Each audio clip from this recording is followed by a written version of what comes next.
আমার নাম তুর্য। তখন আমার বয়স 7।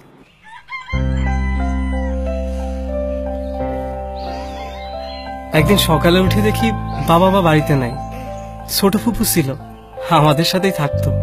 সেদিন তুর্য, আজকে স্কুলে যাওয়ার কাম নাই। আব্বা আম্মা কই? বাইরে গেছে, একটু পরেই চলে আসবো। এই তুর্য, এই কই যাস? এই দাঁড়া।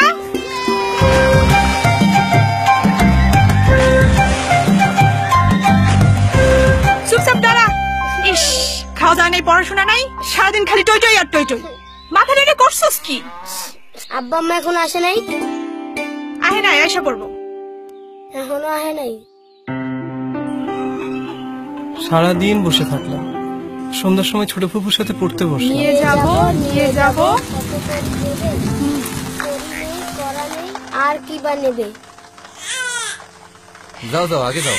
ভাবি, আসো আসো আসো, দাও আমারে দাও, আমারে দাও।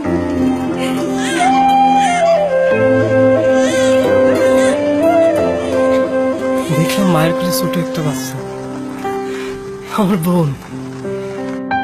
তারপর থেকে আমার বেশিরভাগ সময় কাটতো ওর সাথে। ওই হয়ে গেল আমার একমাত্র বন্ধু। স্কুল ছুটি হলে দৌড়ে চলে আসতাম, কোথাও যেতাম না, ওর সাথে খেলবো তাই। কি যে ভালোবাসতাম ওকে। এই যে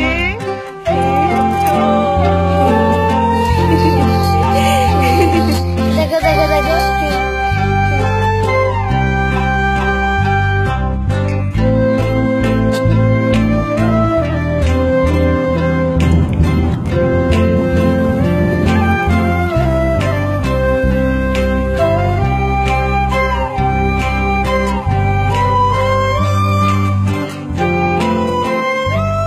এভাবে হাসি খুশির মধ্যে কেটে গেল 2 বছর।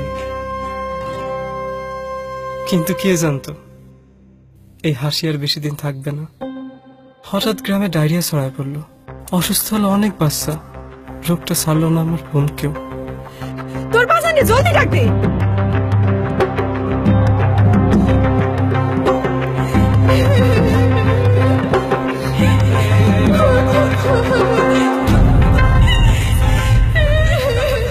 মৃত্যুর আগ পর্যন্ত।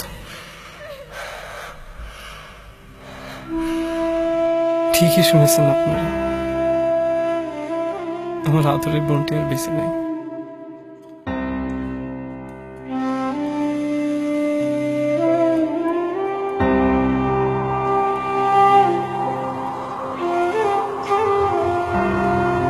তখন থেকেই ভাবতাম এমন কিছু কি করা যায় না যাতে আমার মতো কোনো ভাই আর বোন হারা না হয়, ডায়রিয়ার মতো রোগের কারণে বুক খালি না হয় আর কোনো বাবা মায়ের।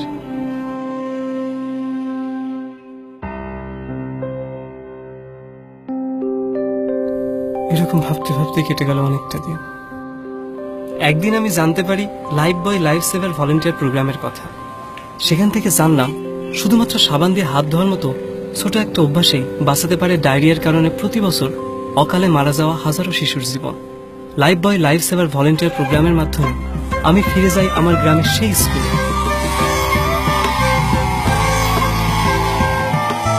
সেখানে গিয়ে আমি ব্যয় করি 1 ঘন্টা। এই সময়ের মাঝে আমি ছাত্রছাত্রীদের শিখিয়ে দিই প্রতিদিন 5 সময় সঠিকভাবে সাবান দিয়ে হাত ধোয়ার নিয়ম এবং প্রয়োজনীয়তা। এ বিষয়ে স্কুলের টিচারদের সাথেও কথা বলি, আর এভাবেই সাবান দিয়ে হাত ধোয়ার মতো একটা লাইফ সেভিং অভ্যাসকে ওদের মধ্যে গড়ে তুলতে সাহায্য করি। আমার 1 ঘন্টা সময় শেখানো অভ্যাসে যদি একটি শিশুরও প্রাণ বাঁচে, তাহলে সেটাই হবে আমার জীবনের সবচেয়ে বড় প্রাপ্তি। নিজের বোনকে বাঁচাতে পারিনি, তবে বাঁচিয়ে দেওয়ার সুযোগ পাচ্ছি কোনো না কোনো বোনের জীবন। তাই আমি গর্বের সাথে বলি, আমি একজন লাইফ বয়, লাইফ সেভার।